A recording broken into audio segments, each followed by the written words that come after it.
10 years ago, when we began the Garrison Institute, we were blessed with an amazing visit from His Holiness the Dalai Lama. One of the most important things he said to us is, you have started in an ecumenical way, and it is important to keep this not as a place of any one religious tradition, but a place of all traditions, just ethical goodwill. The first question we asked was, what is the monastery of the 21st century? And the answer that came up was the role of the monastery in the 21st century was first as a place of retreat, a place to stand back and really deeply reflect. The second thing then is to take the wisdom that comes from those reflections and use it to apply it individually and collectively to the issues of civil society and the environment. We're not people who have gone into monasteries and shut ourselves out of the world. We're people who live in the world. The world has many, many pressing needs now. Contemplative practice has an amazing ability to help one integrate complexity, to find whole paths to see themes within complexity and solve the complex problems that are facing the world today. We gather all of the energy of the mind and we place it. The training of meditation is to keep bringing the mind back to one place.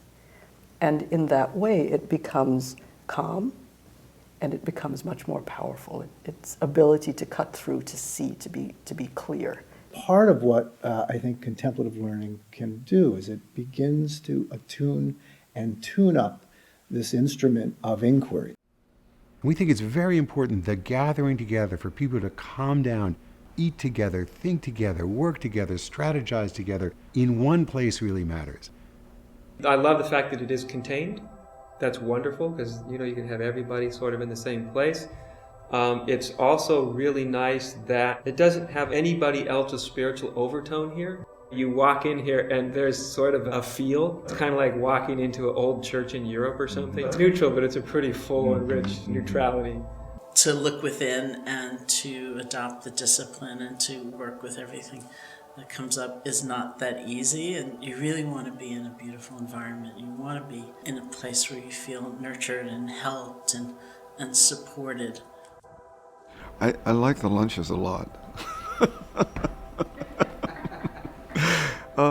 Being active in the world in a social way, in a political way, in a spiritual way, in a cultural way, these things are forming a unity of a kind.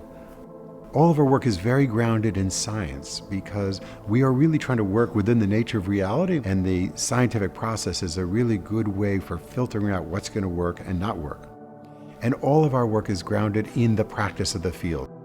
The Garrison Institute has held 2 small scientific meetings in the last year. One is on how to measure mindfulness in teaching. So we saw teachers teaching. Could we code them on dimensions of how mindful they are, how compassionate they are?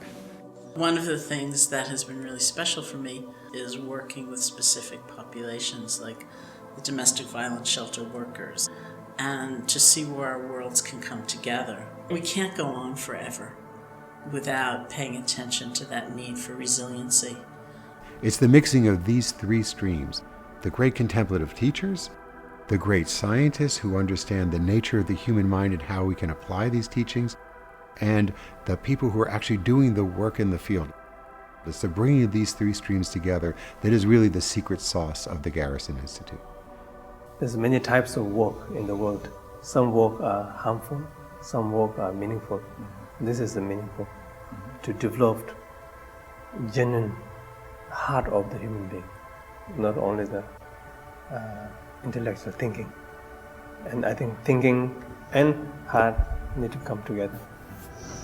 If there is any hope for our species and for what we're doing to this planet, what Einstein called the delusion that we are separate from each other, that we live in these skin-encapsulated selves, has got to be loosened to support the emergence of an awareness within an individual, within classrooms, within schools, within communities, within the larger society, within our planetary interconnected world we live in, that we are all profoundly interconnected. We are part of a world in which the distribution of ideas are contagious. They spread through multiple ways, through writings and through social media and through professional networks. And so the Institute is also a hub, a gathering point, a series of nodes on those networks where fields can be identified, where ideas can emerge and can spread outwards to have impact in the world. 50 years from now, we can't imagine what it will be, but I can't imagine the world will be livable without these institutions having become important places to seed ideas, to develop ideas, places that provide leadership and inspiration.